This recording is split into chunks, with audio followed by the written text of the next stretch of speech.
Cette croix me sera toujours chère. Elle est gloire et victoire pour moi. Et par elle, en la maison du Père, la couronne est offerte à ma foi. Et par elle, en la maison du Père, la couronne est offerte à ma foi.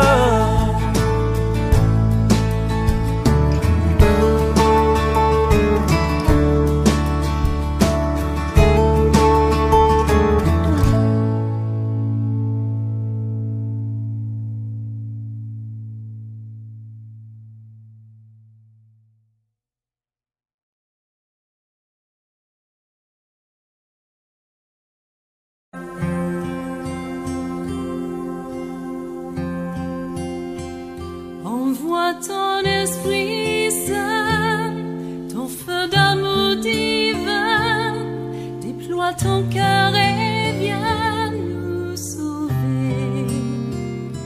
Délivre-nous de nous, délivre-nous de tout, ceux qui refusent en nous de t'aimer. Du sang de ton agneau, déverse en nous le flot des abondantes eaux de ton pardon. Viens inonder nos vies, restaure-nous, guéris ton Église.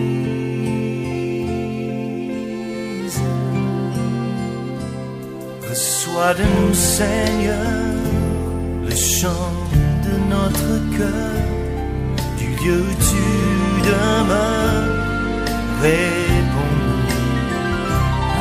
Plus d'amour encore, plus puissant et plus fort, viens sanctifier ton corps par nous. Du sang de ton agneau, déverse en nous le flot des abondantes eaux de ton pardon. Viens inonder nos vies, restaure-nous, guéris notre monde.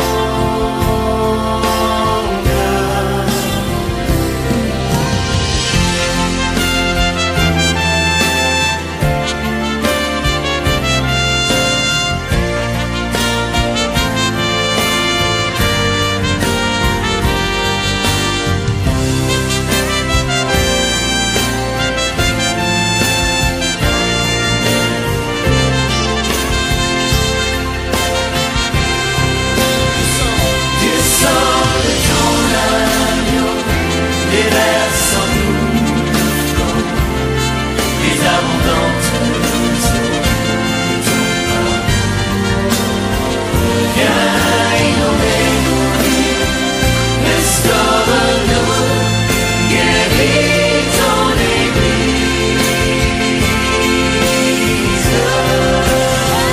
Du sang de ton agneau, déverse en nous le flot des abondantes eaux de ton pardon.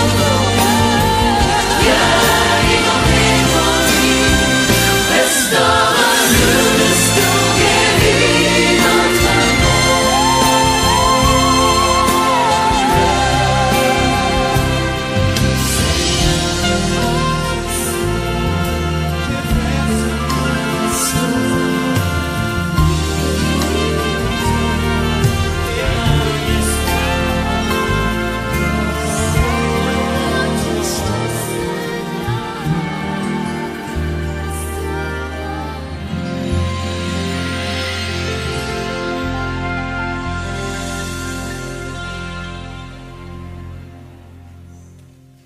Est-ce que vous avez la foi? la foi biblique, une foi ferme, forte, inébranlable.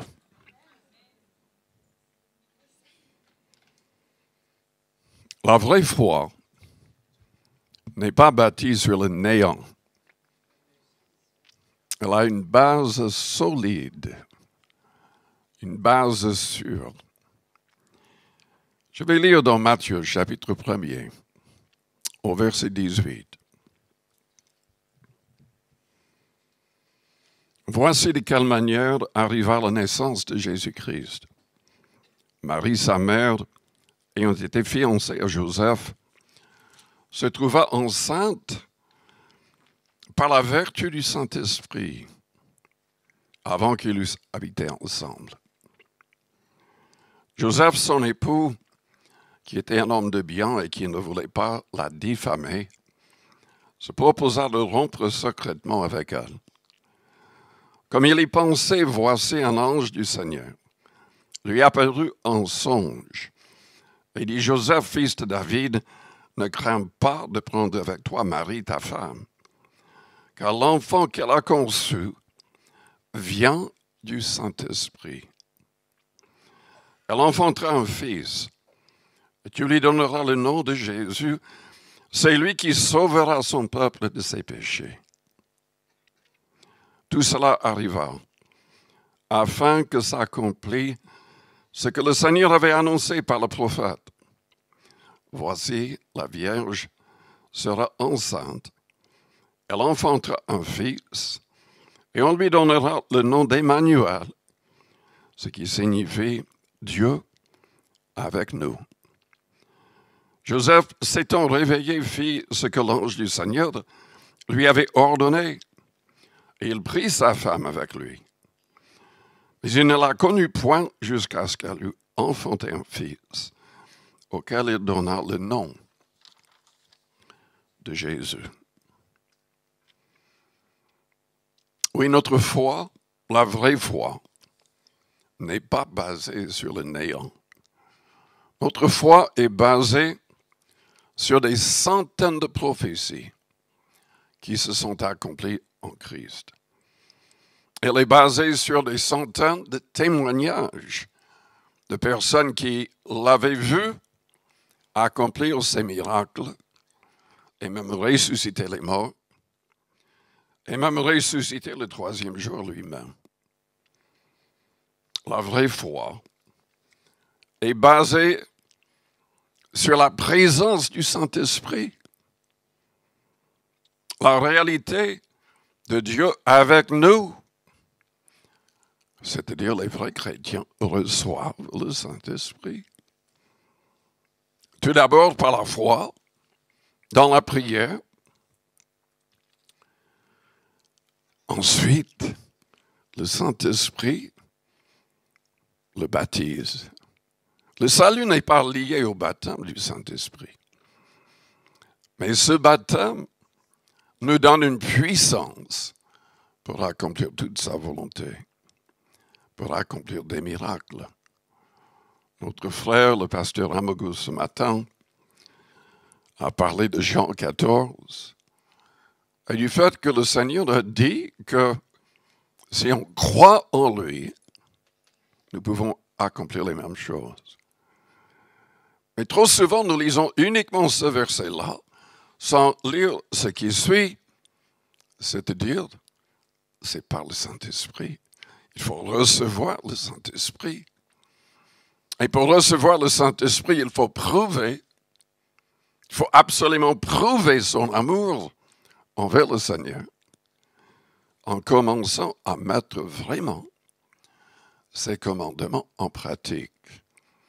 Il y a malheureusement énormément de gens qui sont trompés par des esprits de séduction. Vous savez, il y a un vrai parler en langue, il y a aussi un faux parler en langue. Souvent, les gens ne savent pas cela. Mais c'est une réalité. Je me rappelle, quand on était au 105, j'oublie le nom de la rue, Raymond Losserand. Au milieu du message, quelqu'un a commencé à parler en langue. Je l'ai arrêté. J'ai demandé au diacre de l'amener dans une autre pièce et de prier pour sa délivrance. Parce que je savais par le Saint-Esprit en moi que cette personne n'avait pas le Saint-Esprit. Mais c'était une fausseté. Elle était habitée par un esprit mauvais qui voulait troubler la réunion avec un faux message. Eh oui, les frères ont dû passer du temps priant pour sa délivrance parce qu'en fait, c'était une femme médium qui ne connaissait rien du tout de l'Évangile et son parler en langue ne venait pas de Dieu, mais d'un esprit mauvais.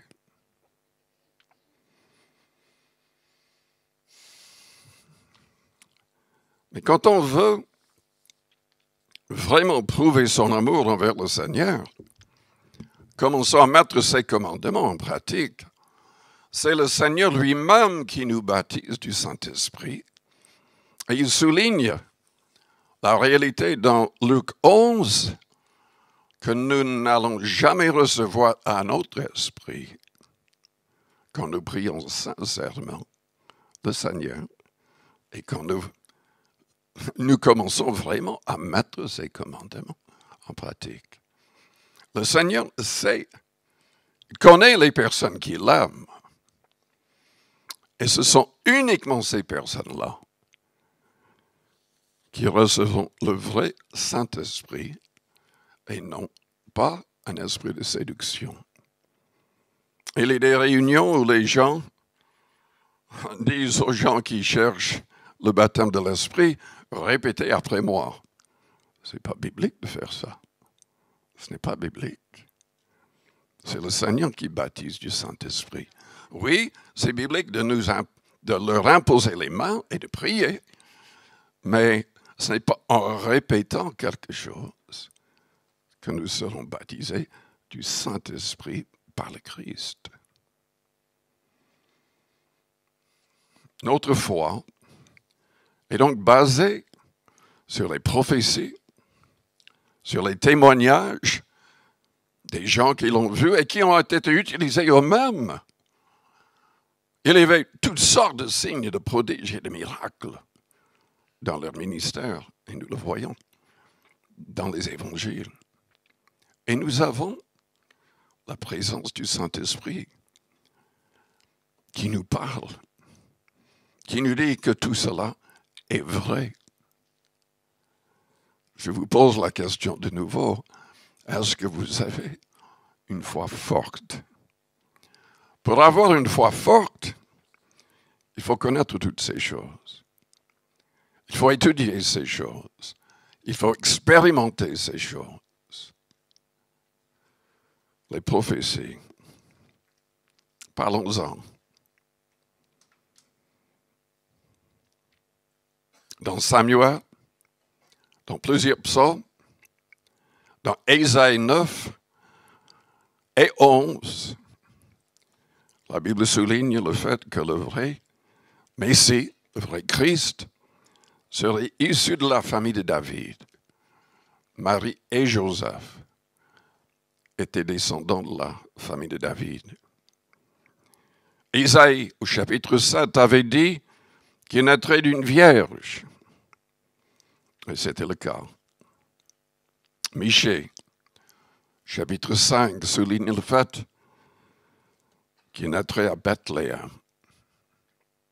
Mais il souligne le fait que son origine remonte au jour de l'éternité. En fait, Jésus-Christ, comme je l'ai dit dimanche dernier, l'existence du Christ n'a pas commencé à Bethléem. Selon Philippiens chapitre 2, Jésus-Christ existait en forme de Dieu avec son Père, uni avec son Père. Vous savez, tout ce que les théologiens disent à l'égard de Dieu le Père Dieu le Fils, Dieu le Saint-Esprit. C'est peut-être bien, c'est peut-être pas bien. Honnêtement, tout ce que j'étudie à cet égard, à la fin, je me dis, mais finalement, j'ai l'impression que personne ne connaît la réalité. Ce qui est clair, pour moi, j'aime pas dépasser ce que la Bible dit. Et beaucoup de gens imaginent toutes sortes de choses et enseignent toutes sortes de choses qui ne sont pas clairement présentées dans les évangiles. Ce qui est clair, mais nous avons du mal à imaginer cela. Jésus-Christ a dit quoi?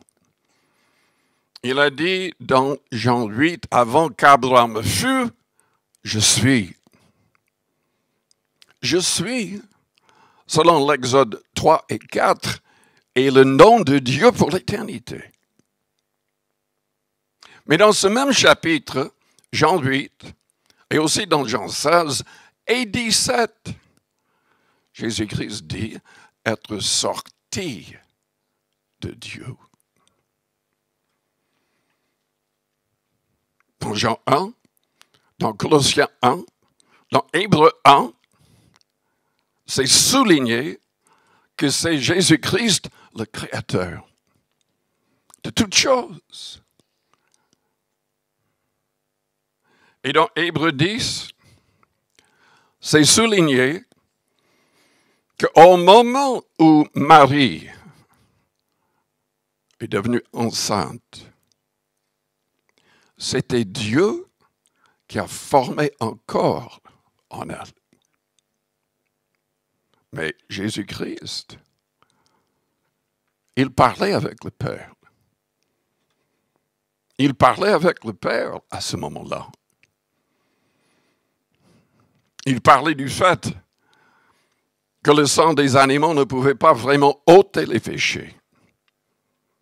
Mais il dit au Père 2 fois, « Me voici pour faire ta volonté. » Jésus-Christ s'est dépouillé pour devenir un homme. Ça nous dépasse. Mais il a accepté d'entrer dans ce corps formé en Marie par Dieu. C'est un mystère. Nous pouvons en parler longuement, mais c'est difficile à vraiment saisir. Mais c'est ce qu'il a fait. Il a fait pour vous et pour moi, par amour. Il s'est fait homme afin de pouvoir être tenté comme nous en toutes choses. Et il a vaincu les péchés. Il n'a pas péché. La Bible dit même qu'il n'a pas connu les péchés, selon 2 Corinthiens 5, verset 21. Mais il s'est donné volontairement pour chacun de nous. Personne ne lui a ôté la vie. Selon Jean 10, il a dit, je suis le bon berger. Je donne ma vie pour mes brebis. Personne ne me l'ôte. Il a donné volontairement. Il a donné volontairement. Mais Michée, 400 ans avant cet événement, l'a prophétisé. Et la Bible dit dans le Nouveau Testament que dans toutes ces prophéties, dans tous ces prophètes qui ont prophétisé, il y avait l'Esprit du Christ qui leur a donné ces prophéties. Osée, au chapitre 11, a prophétisé qu'il séjournerait en Égypte. Joseph a été averti de fuir en Égypte parce que Hérode voulait lui ôter la vie. Et il a fait mourir des enfants. Ésaïe, au chapitre 9 et 11, a dit prophétiquement qu'il vivrait en Galilée, à Nazareth. Isaïe au chapitre 40, Malachie au chapitre 3 et 4 ont annoncé que sa venue serait annoncée par un messager rappelant Élie.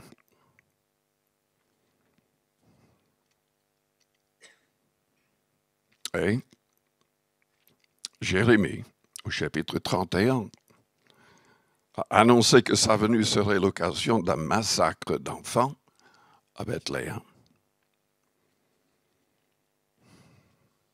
Dans Ésaïe 58 et 61, Jésus a cité, chapitre 61, le jour où il a commencé son ministère.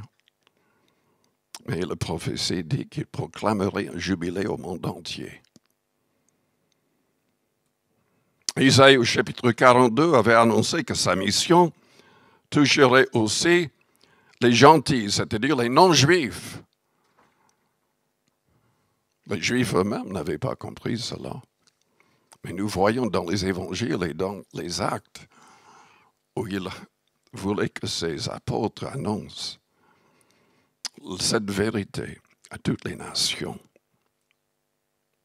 Isaïe au chapitre 53 a parlé de son ministère de guérison.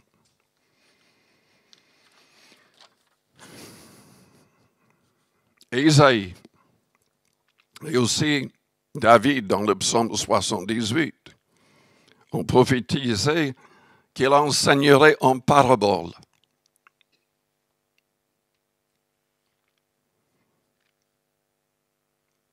Dans le psaume 69, 118, dans Ésaïe 6, 29 et 53, des prophéties parlaient du fait que les chefs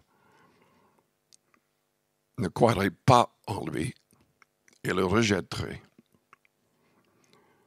Zacharie et le psaume 118 avaient annoncé son entrée triomphale à Jérusalem, juste avant la crucifixion. Zacharie 13 avait parlé de lui en tant qu'un berger frappé.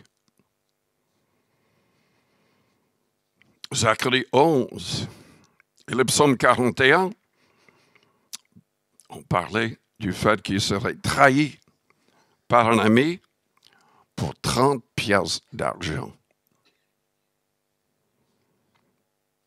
Isaïe 53 souligne le fait qu'il mourrait avec des malfaiteurs et qu'il serait enseveli avec un homme riche ou dans un tombeau d'un homme riche. Dans le psaume 69, c'était prophétisé qu'on lui donnerait du vinaigre et du fiel au moment de sa mort.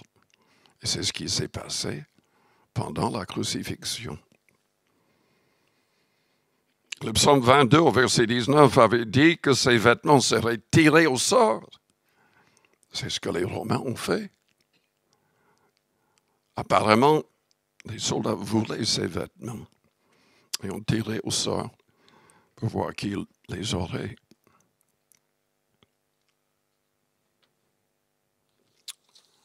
Tout a été annoncé. Il y a 365 prophéties qu'il a accomplies. Il y a des témoignages. 500 personnes l'ont vu ensemble après sa résurrection. De nombreuses fois, pendant 40 jours, il s'est présenté à ceux qui le connaissaient bien. Mais revenons à cette histoire dans Matthieu 1. Le Saint-Esprit vient sur Marie. Ce corps est formé par le Saint-Esprit en Marie. Vous savez, nous pouvons faire toutes sortes d'expériences par le Saint-Esprit.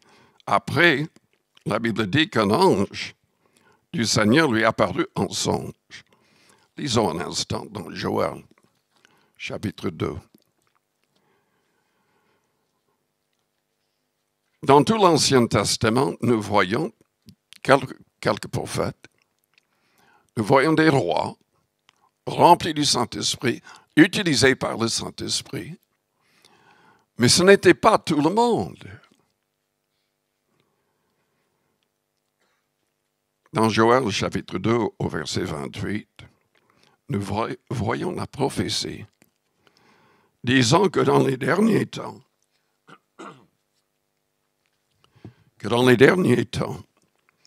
Dieu répandrait son esprit sur toute chair. Après cela, je répandrai mon esprit sur toute chair. Vos fils et vos filles prophétiseront. Vos vieillards auront des songes. Et vos jeunes gens, des visions. Même sur les serviteurs et sur les servantes, dans ces jours-là, je répandrai mon esprit. Je ferai paraître des prodiges dans les cieux et sur la terre, du sang, du feu et des colonnes de fumée. Le soleil se changera en ténèbres et la lune en sang avant l'arrivée du jour de l'Éternel. Il y a des gens qui prêchent faussement que les dons du Saint-Esprit ont disparu après la mort des apôtres. C'est loin d'être le cas. Je ne vais pas prendre le temps ce soir. Mais il y a toutes sortes de preuves dans l'histoire que les dons, que des miracles de toutes sortes, et même que des gens ressuscités d'entre les morts, se sont passés jusqu'au 5e siècle. Nous avons cela écrit dans des livres d'histoire par les responsables. Quand le jour de la Pentecôte, toutes les personnes dans la chambre haute ont parlé miraculeusement en d'autres langues, Pierre a dit que cette promesse, et il a cité Joël 2, était pour tous, pour les enfants, pour tous ceux qui seraient appelés par la suite. Et nous voyons dans Joël 2 que c'est surtout dans les derniers temps où il y aurait cette manifestation, même quand le soleil se changera en ténèbres et la lune en sang, et où il y aurait toutes sortes de prodiges dans les cieux et sur la terre, du sang, du feu et des colonnes de fumée. Nous n'avons pas encore vu ces choses. Mais cette promesse continue. Cette promesse couvre tout le temps de l'existence de l'Église sur terre. Nous en avons besoin. Pas besoin simplement de croire, mais de recevoir tout ce que Dieu nous a promis. Amen. Mais déjà, nous voyons les quelques personnes avant le jour de la Pentecôte qui, grâce à leur temps passé en prière et en jeûne, étaient privilégiés. Ils voyaient que le petit enfant était vraiment le Messie, le Christ. Ils comprenaient. Ils étaient remplis de joie. Et là, Joseph a été averti en songe par un ange. Mes frères, mes sœurs, nous avons besoin du Saint-Esprit dans sa plénitude. Nous avons besoin de demander au Saint-Esprit de nous rendre sensibles, que nos yeux spirituels soient ouverts, que nous puissions comprendre ce qui se passe prophétiquement à ce moment, maintenant. Dieu veut nous préparer pour tout ce qui va se passer. Il veut se servir de chacun de nous, surtout pour gagner des âmes. Dieu veut agir, il veut accomplir toutes sortes de miracles. Il a choisi de le faire au travers des croyants remplis du Saint-Esprit.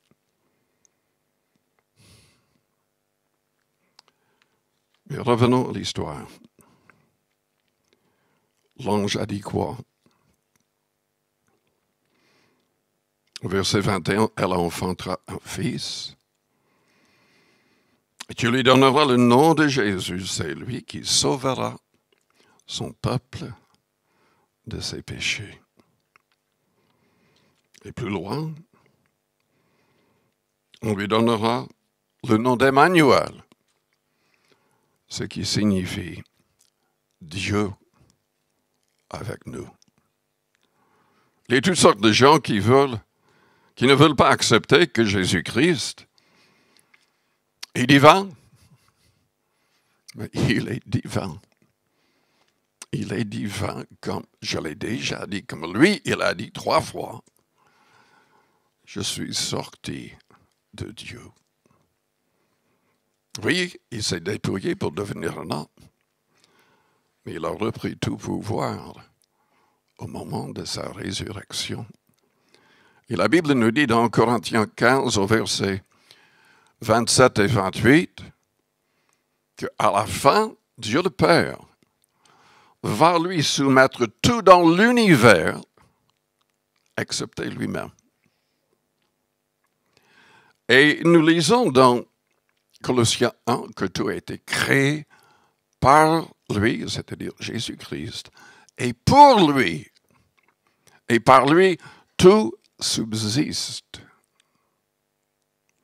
Ça nous dépasse, n'est-ce pas? Si on est honnête, nous le croyons, mais c'est difficile à saisir la réalité de toutes ces choses. Mais ce qui est important, c'est qu'il a accompli le plan. Et parce qu'il a accompli le plan, nous avons de l'espoir. Tous les hommes, sans exception, seront envoyés en enfer. À moi de saisir la main de celui, de la seule personne qui peut tout changer. C'est lui qui sauvera son peuple de ses péchés. Dieu avec nous. Emmanuel. Emmanuel. Comment est-ce qu'il nous sauve? Selon Romains chapitre 4, verset 25. Il a été livré pour nos péchés. Ressuscité pour notre justification. Je voudrais lire ce chapitre, Romains 4, parce que je ne veux pas que vous ayez une fausse idée comme beaucoup l'ont. Il y a des gens qui croient en Christ, mais qui pensent que pour être sauvés, ils doivent accomplir toutes sortes de bonnes œuvres. C'est la volonté de Dieu qu'on accomplisse toutes sortes de bonnes œuvres. Mais il faut que ces œuvres qu'on accomplisse soient selon son plan et selon sa puissance. On ne peut rien faire par nous-mêmes. Nous ne pouvons pas nous sauver nous-mêmes. Tout vient de lui. Et c'est saisi par la foi. Romains 4, au verset... En fait, il parle d'Abraham au départ. Il parle de tout ce qu'il a fait. Mais au verset 13, nous lisons, ce n'est pas par la loi que l'héritage du monde a été promis à Abraham ou à sa postérité. C'est par la justice de la foi. Quelqu'un qui est incrédule n'a pas de justice. Si une personne n'a pas la foi, une pleine foi, une foi ferme, il n'y aura pas de salut. C'est la raison pour laquelle nous lisons dans Hébreux 3, à partir du verset 12, que nous devons vraiment être en contact avec d'autres croyants. Nous devons exhorter nous-mêmes, c'est-à-dire exhorter d'autres croyants et accepter que les autres nous exhortent.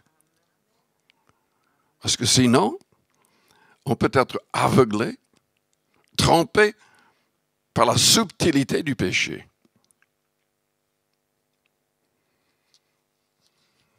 On doit garder une foi ferme, croyant, sachant que c'est Christ qui sauve. Et si il faut saisir la réalité, nous devons haïr le mal, nous devons haïr le péché, nous devons nous éloigner du péché. Nous devons faire tous nos efforts pour être parfaits. Mais si on trébuche, on sera sauvé. Quand même, si on demande pardon. Je ne sais pas combien de fois il y a un passage, n'est-ce pas, qui dit que le juste peut tomber 7 fois dans une journée et que le Seigneur va le relever toujours. Notre foi doit être en Christ. Non pas dans notre perfection, parce que nous ne sommes pas, d'une certaine manière, parfaits. Aux yeux du Père, nous sommes parfaits parce que nous croyons en Christ. C'est lui notre justice.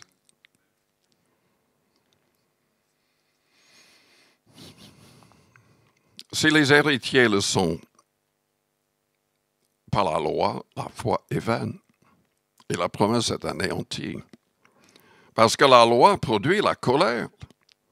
Et que là où il n'y a point de loi, il n'y a point non plus de transgression.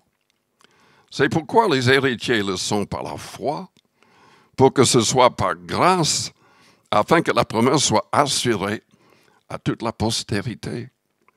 Non seulement à celle qui est sous la loi, mais aussi à celle qui est à la foi d'Abraham, notre Père à tous.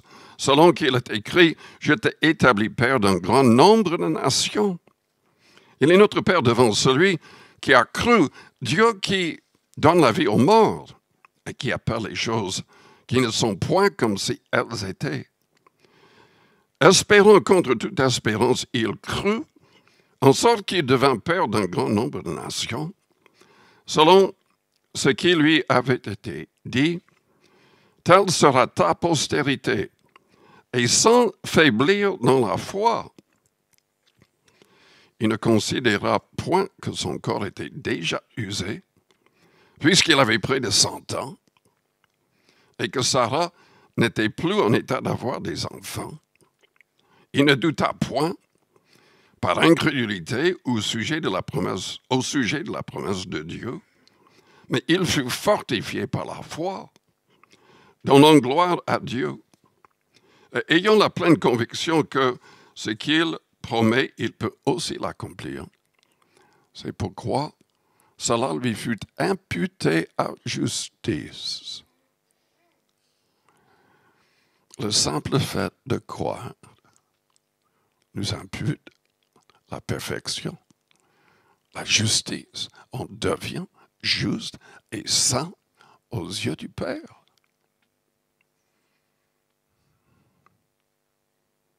La justice de la foi. Mais ce n'est pas à cause de lui seul qu'il est écrit que cela lui fut imputé. C'est encore à cause de nous, à qui cela sera imputé. À nous qui croyons en celui qui a ressuscité des morts, Jésus notre Seigneur, lequel a été livré pour nos offenses et est ressuscité pour notre justification. Le fait que Dieu le Père l'ait ressuscité le 3e jour signifie que nous pouvons être justes, saints et parfaits aux yeux du Père, simplement parce qu'on croit en Christ. Mais expliquons la chose en allant plus loin, dans Éphésiens au chapitre 2. Éphésiens au chapitre 2. Au verset 8. C'est par la grâce que vous êtes sauvés. C'est-à-dire être gracié pour recevoir la grâce. Ça signifie qu'on ne mérite pas quoi que ce soit. Nous ne méritons pas quoi que ce soit. Sinon, on mérite tout simplement parce qu'on croit en Christ. C'est ce qui plaît au Père. C'est par la grâce que vous êtes sauvés par le moyen de la foi. Et cela ne vient pas de vous. C'est le don de Dieu. Même la foi est un don de Dieu. Et il a donné une mesure de foi à tout homme, selon la Bible. Il a placé la pensée de l'éternité dans le cœur de tout homme, selon la parole. Cela ne vient pas de vous, c'est le don de Dieu. Ce n'est point par les œuvres, afin que personne ne se glorifie. Est-ce que quelqu'un peut dire « Je n'ai jamais péché » ou depuis un certain temps « Je n'ai jamais péché ».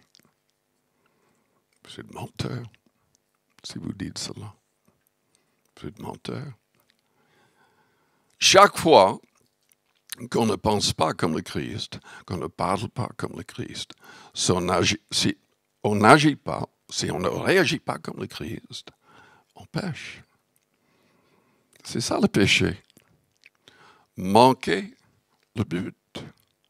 Le but de Dieu, c'est que nous soyons tous transformés dans l'image de Jésus-Christ. Mais, ils ont plus loin. Ce n'est point par les œuvres afin que personne ne se glorifie, car nous sommes son ouvrage.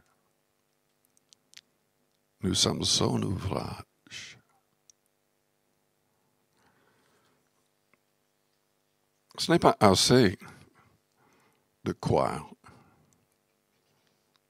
ou de se faire baptiser. Dans tout cela, il faut absolument qu'on cherche le Seigneur dans la prière, dans le jeûne, pour devenir son ouvrage.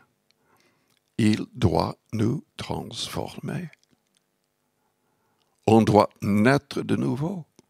On doit naître de l'Esprit. On doit être généré par sa parole. Nous sommes son ouvrage et ont été créés en Jésus-Christ. Nous devons être la création du Christ. Mais créés pour de bonnes œuvres que Dieu a préparées d'avance afin que nous les pratiquions. En d'autres termes, Dieu a un plan pour nous. Il veut nous façonner à l'image de Jésus-Christ. Il veut que nous ayons tous les principes du Nouveau Testament dans nos cœurs et dans nos vies. Il a un plan précis pour chacun de nous, des choses à accomplir si on est vraiment conduit par l'Esprit Saint. Et écoutez-moi bien. Écoutez-moi bien. Parce que si vous n'écoutez pas bien, vous risquez de passer à côté de la vie éternelle. Selon Romains chapitre 8, verset 14, déjà le verset 9 dit que si quelqu'un n'a pas l'Esprit du Christ, il ne lui appartient pas. Mais si le Saint-Esprit se manifeste à nous, entre en nous, il faut quand même être conduit par l'Esprit.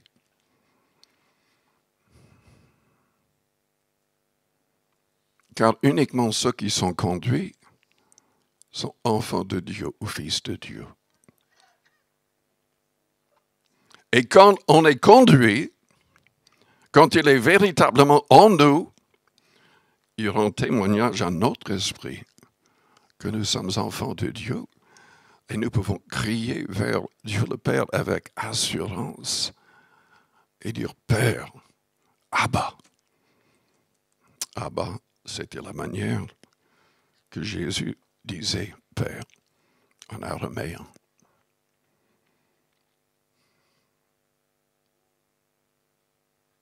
C'est important de permettre que Jésus-Christ nous transforme. Il en a parlé dans Jean 8, à partir du verset 30. Au verset 31 plutôt. Il dit aux Juifs qui avaient cru en lui, « Si vous demeurez dans ma parole, vous êtes vraiment mes disciples. Vous connaîtrez la vérité, et la vérité vous affranchira. » Ensuite, un peu plus loin, il dit au verset 34, « Quiconque se livre au péché est esclave du péché. » Il dit au verset 36, « Si donc le Fils vous affranchit, vous serez réellement libre. » Il y a des gens qui arrivent par eux-mêmes, par elles-mêmes, à abandonner le péché, certaines choses en tout cas. C'est des gens qui sont complètement non convertis, qui arrivent à abandonner peut-être l'alcool, la drogue, la cigarette et plein d'autres choses. Mais pour qu'on soit libre de tout, pour qu'on reste libre, on a besoin de l'Esprit du Christ. On a besoin de sa parole. Parce que c'est le fait de demeurer dans cette parole. Et aussi demander au Saint-Esprit de nous aider, qu'on sera transformé. Il nous délivrera de nos péchés. Et la condamnation du péché.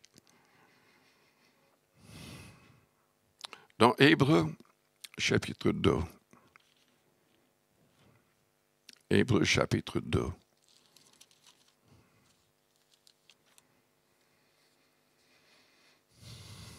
Au verset 3, nous lisons « Comment échapperons-nous en négligeant un si grand salut ?» Est-ce que vous connaissez des gens qui suivent les cours de baptême, ils se font baptiser, on ne les voit plus.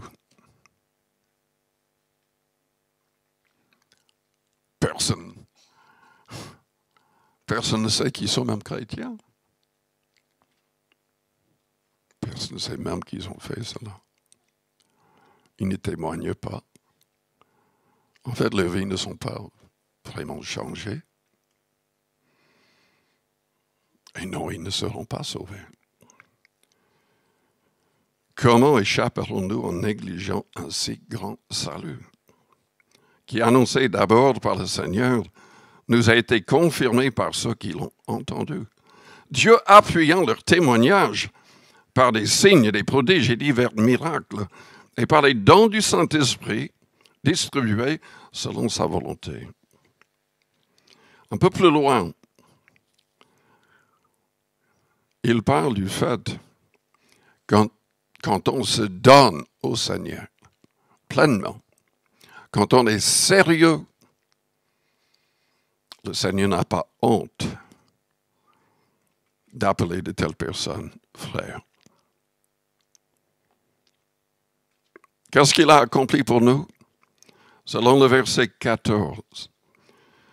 Ainsi donc, puisque les enfants participent au sang et à la chair, Jésus y a également participé lui-même, afin que par la mort, il anéantit celui qui a la puissance de la mort, c'est-à-dire le diable, et qui délivrent tous ceux qui, par crainte de la mort, étaient toute leur vie retenus dans la servitude. Car assurément, ce n'est pas à des anges qu'il vient en aide, mais c'est à la postérité d'Abraham. En conséquence, enfin, tous ceux qui croient sont fils et filles d'Abraham.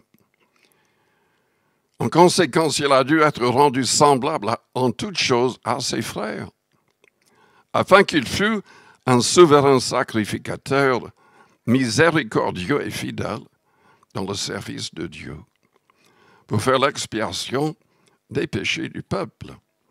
Car ayant été tenté lui-même dans ce qu'il a souffert, il peut secourir ceux qui sont tentés.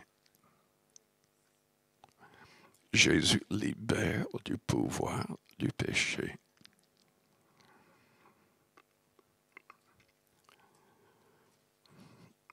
La clé, souvent pour beaucoup de gens, c'est de ne pas essayer trop par soi-même, mais de prier beaucoup plus. Parce que Jésus change le cœur. Il change nos pensées. Il change notre manière de parler, d'agir et de réagir. Sans lui, nous ne pouvons rien faire. Nous ne pouvons rien faire. Avec lui, tout est possible. Je voudrais terminer avec des passages dans Matthieu 7.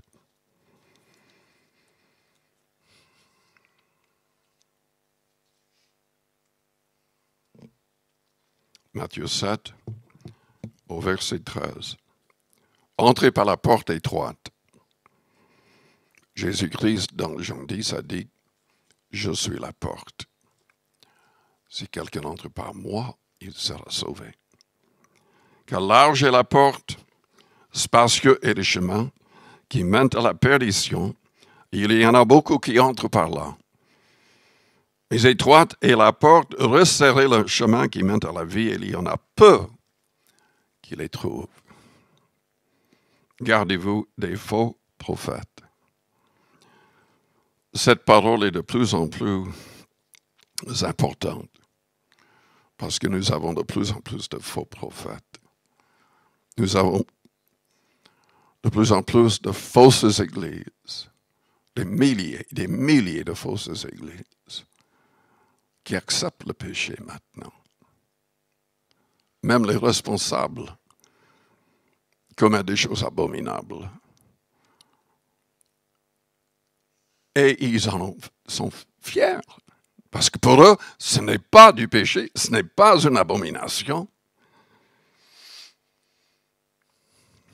Déjà, le plus grand des abominations, c'est que beaucoup de ces gens, ces gens religieux, ils annoncent quoi?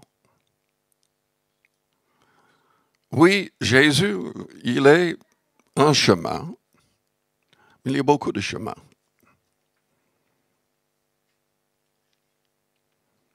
Il y a toutes sortes de gens actuellement qui disent faussement qu'ils sont évangéliques, qui disent faussement qu'ils sont de la Pentecôte, qui disent exactement cela.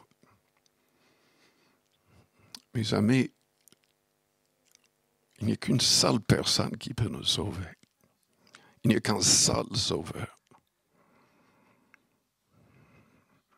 C'est Dieu qui s'est fait homme. Emmanuel, qui a dit, je suis le chemin, la vérité et la vie. Nul ne vient au Père que par moi. Il a dit aux Juifs, si vous ne croyez pas ce que je suis, vous mourrez dans vos péchés. Il leur a dit, je l'ai déjà dit dans le message, avant qu'Abraham fût, je suis. Je suis. Entrez par la porte étroite, gardez-vous des faux prophètes. Au verset 21, il a dit, ceux qui me disent Seigneur, Seigneur, n'entreront pas tous dans le royaume des cieux. Mais celui-là seul qui fait la volonté de mon Père, qui est dans les cieux. Et il explique que cette volonté, c'est que nous mettions en pratique tous ces commandements. Et ça commence, enfin le plus grand des commandements, c'est d'aimer. D'aimer Dieu et d'aimer les autres. Ce matin, le pasteur Amago a parlé longuement de l'importance de l'amour.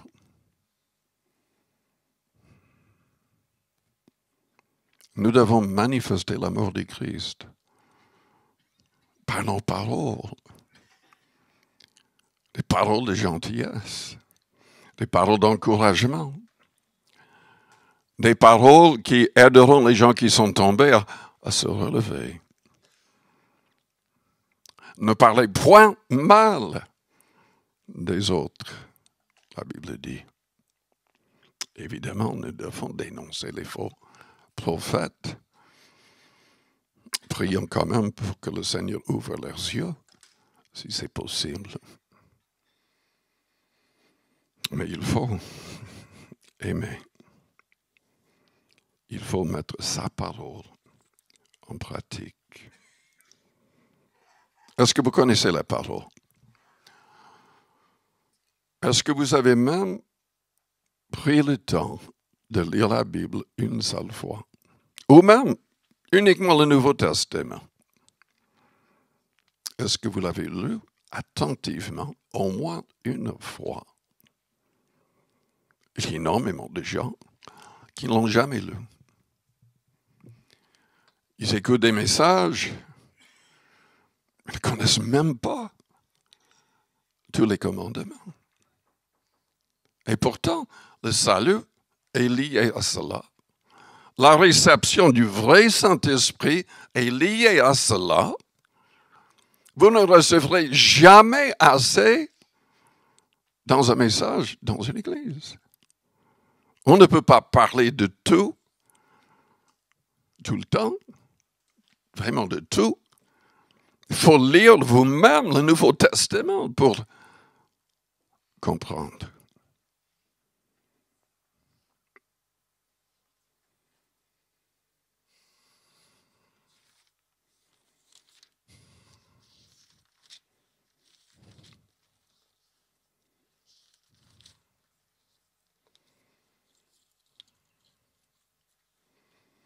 Voici la Vierge sera enceinte, elle enfantera un fils, et on lui donnera le nom d'Emmanuel, ce qui signifie Dieu avec nous. Joseph s'étant réveillé fit ce que l'ange du Seigneur lui avait ordonné. Et il prit sa femme avec lui. Et il a reçu le nom Jésus. Le Seigneur sauve. Adonai sauve. Est-ce que vous êtes sauvés? Est-ce que vous voulez être sauvés? Suivez le Seigneur. Suivez le Seigneur. Mettez sa parole en pratique. Demeurez dans cette parole. Soyez sérieux en tout temps. La Bible dit dans Philippiens 2, verset 12, « Après avoir parlé du fait que Jésus qui existait en forme de Dieu s'est dépouillé pour devenir un homme, après avoir expliqué tout ce qu'il avait accompli, Paul dit quoi? Travaillez à votre salut avec crainte et tremblement. » Avec crainte et tremblement. Et combien de prêches? Une fausse sécurité. Il ne parle jamais de ce verset-là. Mais jamais, jamais. Nous devons être sérieux et marcher humblement avec notre Dieu. Le Seigneur veut nous aider à être plus que vainqueurs. Mais si on n'est pas sérieux, on est en danger. Si on néglige ce si grand salut, on est en danger. Peu importe ce que nous avons fait jusqu'à aujourd'hui. Moi, je pourrais vous parler pendant des heures de personnes qui prêchaient l'Évangile, qui sont remplies de démons, ou qui sont peut-être déjà en enfer. Parce qu'ils n'étaient pas sérieux.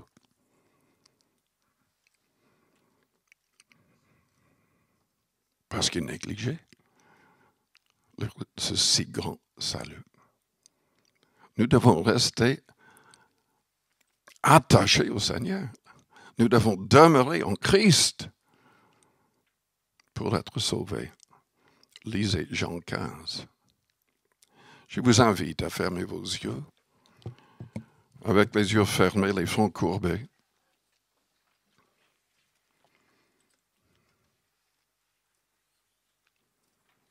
Si vous voulez être sauvé, dites dans votre cœur maintenant, priez le Seigneur. Et dites simplement, Seigneur, je veux être sérieux avec toi. Je veux être conduit, je veux recevoir ton esprit et marcher selon ton esprit.